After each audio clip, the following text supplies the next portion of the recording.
Shalom, umat Tuhan yang terkasih.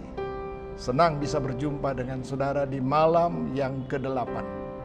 Kita bersyukur buat kepercayaan Tuhan untuk setiap pribadi kita bisa menikmati Yesus Kristus dan mengalami Dia secara pribadi yang dapat mengubahkan pribadi kita menjadi ciptaan yang baru untuk memuliakan namanya di penghujung zaman yang akhir ini sebelum terjadi rapture. Tuhan segera datang kembali.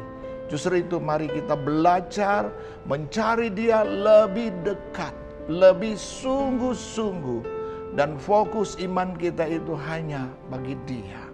Oke, saya akan jumpai saudara lewat pembacaan Alkitab malam ini, tepatnya dari kitab Kisah Para Rasul pasal yang kedua, ayat 1 sampai dengan ayat yang keempat. Namun sebelumnya sebaiknya kita berdoa dan minta pimpinan Roh Kudus, karena Dialah yang mempunyai firman itu, sehingga kebenaran-kebenaran itu diungkapkan, dan kebenaran itulah yang memerdekakan kita. Baiklah kita berdoa. Bapa, dalam nama Yesus Kristus, firman-Mu adalah ya dan amin. Kami bersuka cita pada saat ini ketika kami duduk dengan tenang, dengan hati yang terbuka, pikiran yang terfokus untuk renungan malam yang ke-8. Kami bersuka cita sebab sungguh berkat rohani inilah yang memperkayakan kami, sehingga manusia rohani kami menjadi kaya. Dan Engkaulah Tuhan yang juga memberkati dari kehidupan kami, sisi jasmani kehidupan kami juga diperhatikan oleh-Mu. Terpuji Engkau Bapa, kuduskan semua pribadi kami dan urapi hamba-Mu secara khusus, sehingga dia memiliki kesanggupan Tuhan untuk menyampaikan kebenaran ini dan menyeberangkan kebenaran ini kepada setiap pribadi, dan kuasa setan tidak dapat mengambil keuntungan apapun juga, karena setan adalah musuh yang sudah dikalahkan. Urapi kami dengan Allah Roh Kudus-Mu dan bungkusi setiap pribadi di dalam darah Yesus Kristus, darah anak domba yang tidak bercacat itu. Terpuji Engkau Tuhan Yesus. Kami sambut pembacaan firman Tuhan di dalam nama Bapa, Anak dan Roh Kudus. Kami dapat berdoa dan bersyukur kepadamu. Haleluya. Amin. Amin. Puji Tuhan, saudara, saya akan membaca buat kita sekalian dari kitab Kisah Para Rasul. Tepatnya pada pasal yang kedua, ayat pertama sampai dengan ayat yang keempat. Demikian kata firman Tuhan di bawah perikop Pentakosta. Ketika tiba hari Pentakosta, semua orang percaya berkumpul di satu tempat. Semua orang percaya berkumpul di satu tempat. Tiba-tiba turunlah dari langit suatu bunyi seperti tiupan angin keras yang memenuhi seluruh rumah di mana mereka duduk. Dan tampaklah kepada mereka lidah-lidah seperti nyala api yang bertebaran dan hinggap pada mereka masing-masing. Maka penuhlah mereka dengan Roh Kudus, lalu mereka mulai berkata-kata dalam bahasa-bahasa lain seperti yang diberikan oleh Roh itu kepada mereka untuk mengatakannya. Demikian pembacaan Alkitab untuk kita renungkan di bawah tema malam ini, yaitu di satu tempat. Ayat pertama ini memberikan tema ini bagi saya untuk berbagi kebenaran di malam yang indah ini buat saudara sekalian. Kembali saya coba membaca ayat 1 ini. Ketika tiba hari Pentakosta, semua orang percaya berkumpul di satu tempat. Di satu tempat. Tempat itu di mana? Tempat itu adalah di ruang atas. Rumah dari orang tuanya Markus di kota Yerusalem. Jadi tempat itulah yang ditunjuk oleh Yesus sebelum dia terangkat ke surga. Dan tempat itulah menjadi fokus khusus di mana Roh Kudus atau janji Bapa itu akan dicurahkan, diberikan kepada mereka. Berarti mereka tidak boleh ada di tempat lain. Mereka harus ada di tempat itu, di satu tempat itu yang telah ditunjuk oleh Yesus. Baiklah, kita memperhatikan dengan baik apa yang Tuhan mau lewat kebenaran firman Allah malam ini di hari yang ke-8. Ya, selama 10 hari para murid disuruh menantikan janji Bapa di Yerusalem. Dan mereka harus taat dan melakukan apa yang Tuhan mau. Kita dapati di satu tempat ini membawa pikiran saya untuk melihat tentang apa yang Tuhan mau mereka lakukan.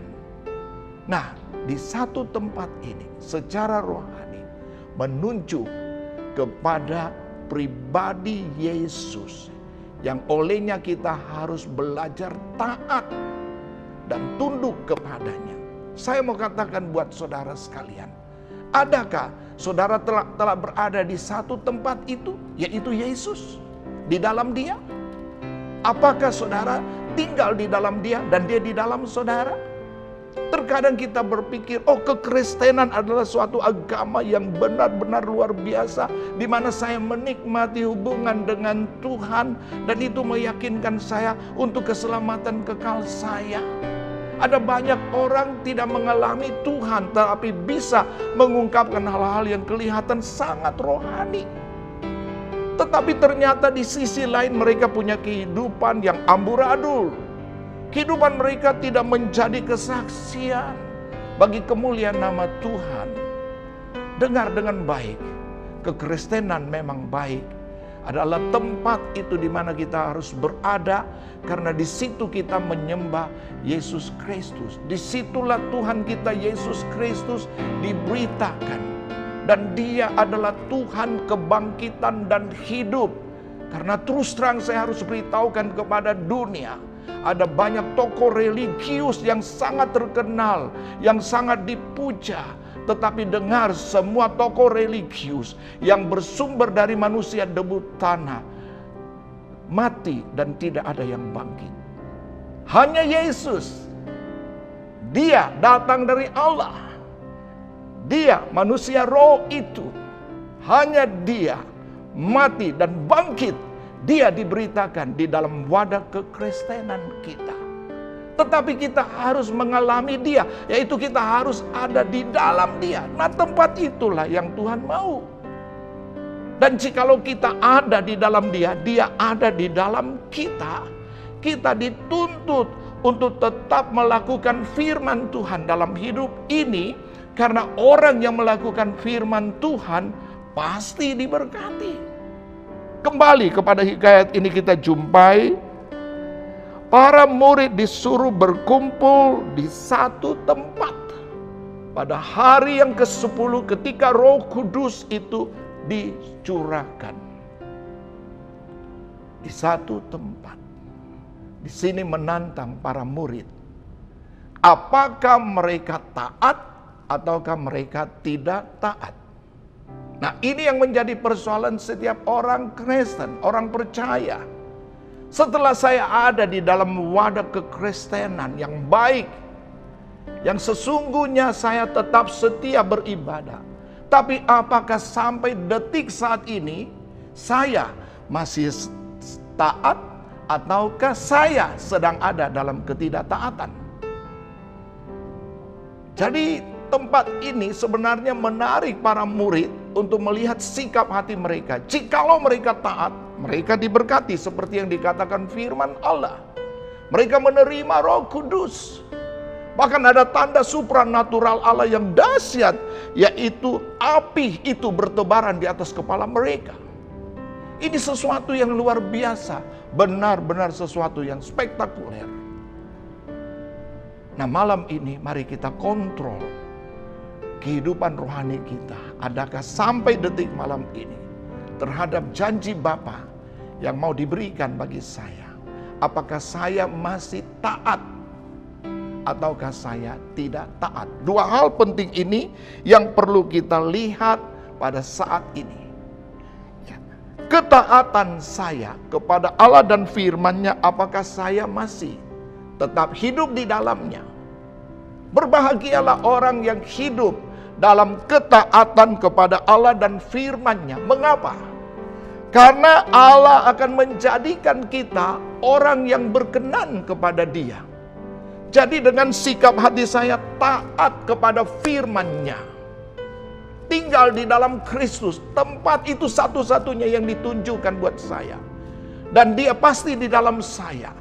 Ketika Dia di dalam saya, sungguh kehidupan saya tentu menjadi berkenan kepada Dia. Apa yang diungkapkan dalam kitab Yesaya Fatsal yang ke-42. Saya mengajak kita melihat kebenaran ini ya. Ayat pertama.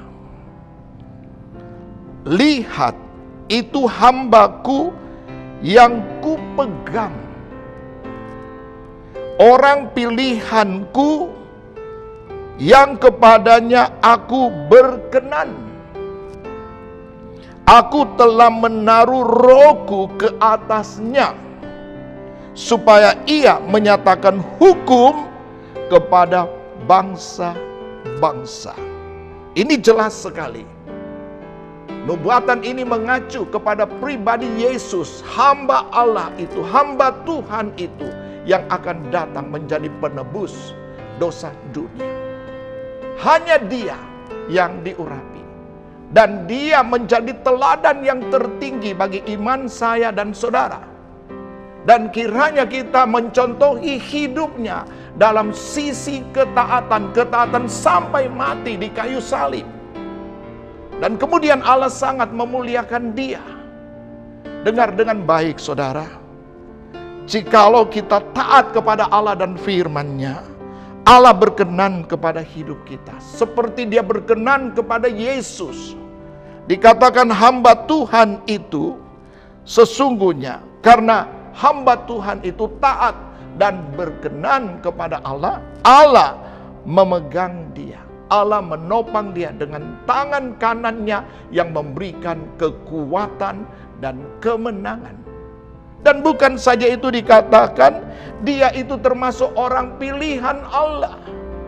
Betapa indahnya jikalau saudara menjadi orang pilihan Allah.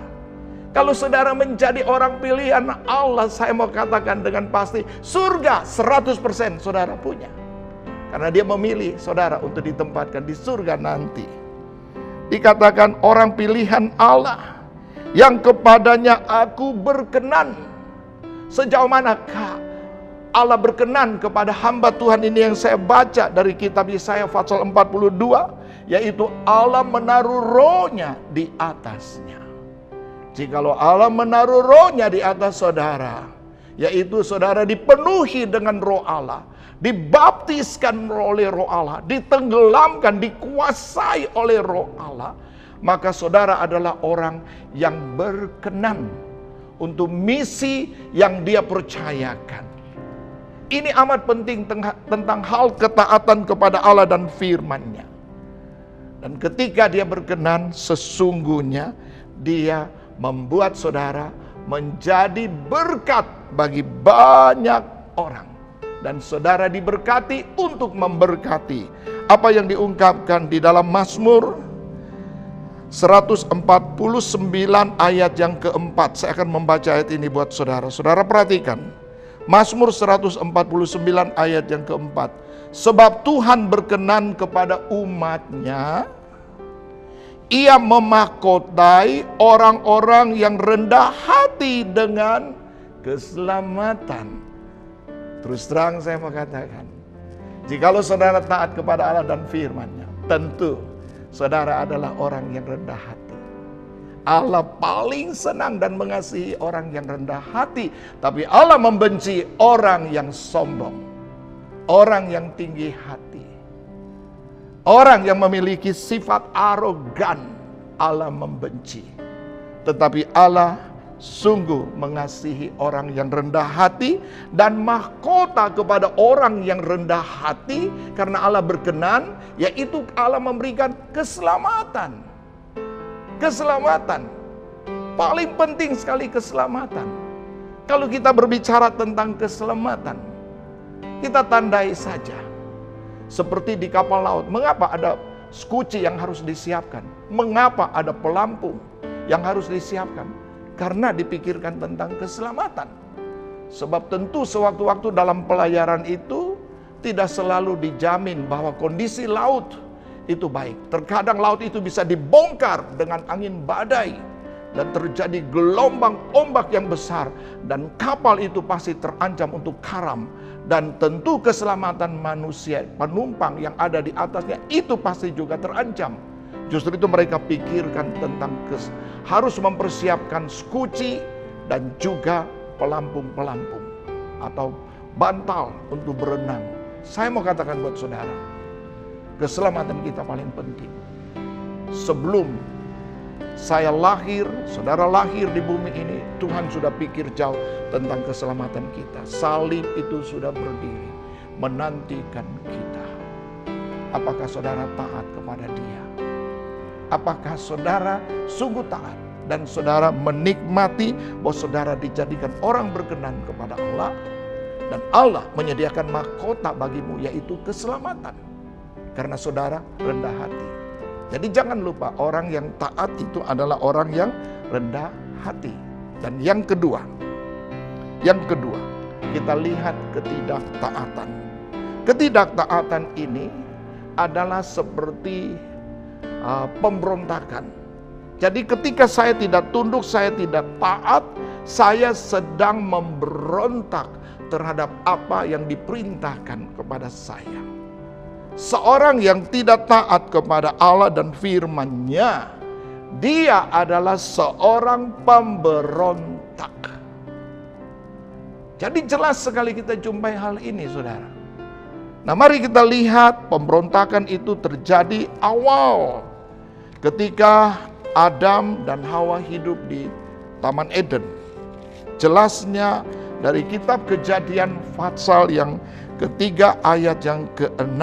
Saya akan membaca, coba kita perhatikan bersama kitab Kejadian pasal 3 ayat yang ke-6. Perempuan itu melihat bahwa buah pohon itu baik untuk dimakan dan sedap kelihatannya. Lagi pula pohon itu menarik hati karena memberi pengertian. Lalu ia mengambil dari buahnya dan dimakannya, dan diberikannya juga kepada suaminya yang bersama-sama dengan dia, dan suaminya pun memakannya. Indah kan? Lihat bagaimana rasanya, indah sekali bagi mereka. Melihat pohon itu menarik hati, memberi pengertian, sedap untuk dimakan. Ya, lalu dia mulai tertarik untuk tidak taat kepada hukum Allah. Sejak saat itu, kehidupan Adam dan Hawa mengalami perubahan yang drastis. Taman itu tiba-tiba berubah. Tiba-tiba hewan-hewan itu menjadi liar. Dan fatal bagi mereka, mereka mendapati ternyata mereka telanjang. Karena saat mereka tidak taat, jubah kemuliaan yang menutupi ketelanjangan mereka itu diangkat. Sehingga mereka dapati mereka telanjang, mereka malu. Siapa yang memberitahukan mereka keadaan mereka demikian? Karena ketidaktaatan mereka kepada firman Allah. Hasilnya adalah pemberontakan. dan semua hewan yang saat itu sangat jinak, seperti singa, harimau, dan lain-lain, tiba-tiba semua memberontak terhadap kedaulatan Adam dan Hawa. Dan mereka jadi takut sekali. Taman itu berubah. Sejak saat itu Adam dan Hawa harus keluar dari taman itu dan diusir oleh malaikat yang menjaga jalan ke pohon kehidupan dengan pedang yang bernyala-nyala. Itulah keadaan awal leluhur kita. Dan saat itu mereka jatuh dalam dosa. Mereka mulai mengupayakan sesuatu makanan dengan keringat sendiri, dengan berjerih lelah. Dan firman Allah katakan, engkau dengan pelumu engkau akan mendapatkan sesuatu makanan. Sampai pada hari engkau akan kembali kepada debu, karena dari situlah engkau diambil. Fatal bukan? Dahsyat bukan? Ketika tidak taat. Ketidaktaatan cukup membawa kita dalam mengalami keburukan hidup. Seperti yang kita jumpai kisah pemberontakan Adam dan Hawa karena tidak taat kepada hukum Allah. Akhirnya semua kita terjual ke dalam penderitaan akibat dosa. Setan mengintimidasinya dan maut mengancam kita. Namun kita bersyukur, Adam yang kedua yaitu Yesus yang berasal dari roh, dari surga dia datang. Di dalam dia kita dipulihkan. Justru itu kita harus taat kepada apa yang firman Allah katakan. Nah, firman Allah memberikan nasihat buat kita di dalam kitab Yeremia pasal yang ke-17, ayat yang ke-5 dan ayat yang ke-6. Kita jumpai kebenaran ini. Saya akan membacanya sebagai ayat yang terakhir. Yeremia pasal yang ke-17, ayat yang ke-5 dan ayat yang ke-6. Demikian kata firman Tuhan. Beginilah firman Tuhan, terkutuklah orang yang mengandalkan manusia, yang mengandalkan kekuatannya sendiri, dan yang hatinya menjauh daripada Tuhan. Terkutuk berarti orang yang tidak taat kepada firman Allah, dia menempatkan dirinya, bukan Allah menempatkan dia. Dengar dengan baik, dia sendiri karena sikap itu, dia menempatkan dirinya di tempat yang terkutuk. Sebab ketika dia tidak taat kepada Allah, dia mulai cenderung melihat kemampuan dirinya. Lalu dia mulai melakukan perjalanan kehidupan iman ini dengan kemampuan dirinya. Dan bahkan dia bisa menjadi sombong. Dan sesungguhnya orang yang sombong adalah orang yang tidak taat. Dan saya mau katakan dengan jelas sekali buat saudara apa yang terjadi dengan hidupnya. Dia menempatkan dirinya sendiri dalam keburukan hidupnya ke depan.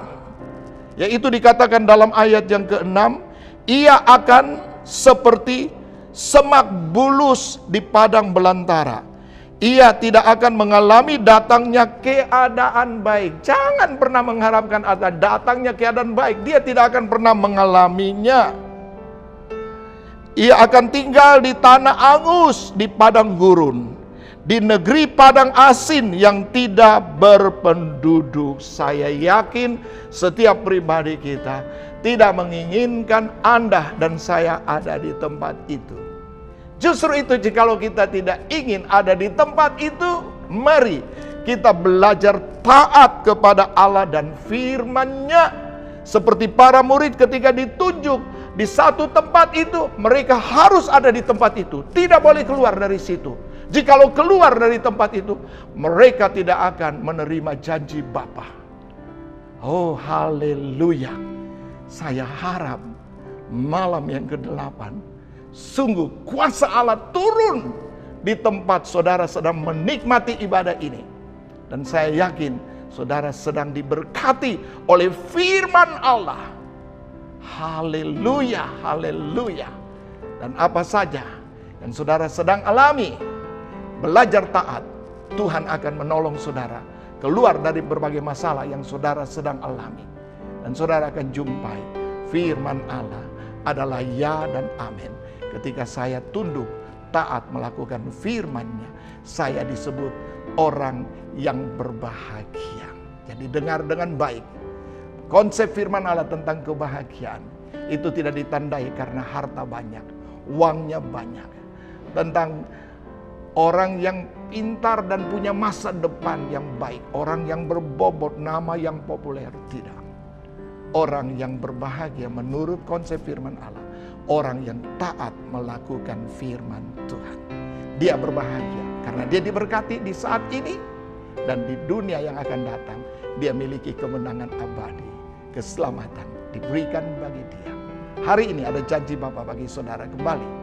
Sudahkah saudara menerima baptisan Roh Kudus? Mungkin saudara belum mempunyai pengalaman supranatural ini dan saudara rindu diberkati. Saya mau katakan ini saatnya. Taat melakukan firman Tuhan. Hati harus bersih di hadapan Tuhan. Harus kudus. Dan Roh Kudus itu akan diberikan bagi saudara. Dan Roh Kudus itu akan sungguh mengurapi saudara dan memberikan saudara kemenangan dalam langkah-langkah iman di tengah dunia yang sedang diancam dengan pandemi ini. Kita tetap teguh dalam iman karena Yesus lebih berkuasa dari semuanya. Kiranya Tuhan menolongmu dan saya jumpai saudara nanti di malam yang ke-9. Dan doa saya, Tuhan mengurapimu dan memberkati saudara dan saudara dipenuhi dengan Roh Kudus. Haleluya. Kita berdoa saat ini. Bapa, dalam nama Yesus, hamba bersuka cita bisa memberkati umat-Mu dengan kebenaran firman ini. Seperti Engkau perintahkan para murid, para rasul untuk menantikan janji Bapa di satu tempat itu. Dan sungguh kami boleh melihat kebenarannya secara rohani. Engkau sedang tunjukkan pribadi-Mu dan Engkau adalah satu-satunya tempat itu bagi kami. Yesus Kristus Sang Pembaptis dengan Roh. Terima kasih Bapa. Tolong kami untuk belajar taat dari kebenaran firman-Mu yang kami dengar dan kami mau melakukannya. Maka Engkau sangat bertanggung jawab untuk memberikan kami baptisan Roh Kudus itu yang menjadi janji Bapa bagi kami. Terima kasih Bapa, kuduskan semua pribadi bersama mereka lalui malam ini. Di dalam pertolongan Tuhan mereka diberikan kemenangan dan dalam pertolongan-Mu bagi yang sakit mereka disembuhkan dan yang susah dihiburkan, bahkan yang berkekurangan sudah diberkati. Tangan Tuhan terus menuntun setiap pribadi dalam berbagai problema hidup mereka, biar Tuhanlah yang dipermuliakan. Terpuji Engkau Bapa di surga, hamba dapat berdoa di malam yang ke-8 ini dan memberkati umat Tuhan sekalian. Dan mereka disebut umat keberkatan Tuhan hanya bagi kemuliaan nama-Mu. Mereka sudah dijamah dan janji Bapa itu diberikan buat mereka. Di dalam nama Yesus Kristus kami bersyukur dan hamba dapat berdoa dan memberkati umat-Mu. Haleluya. Sama-sama kita katakan amin. Amin.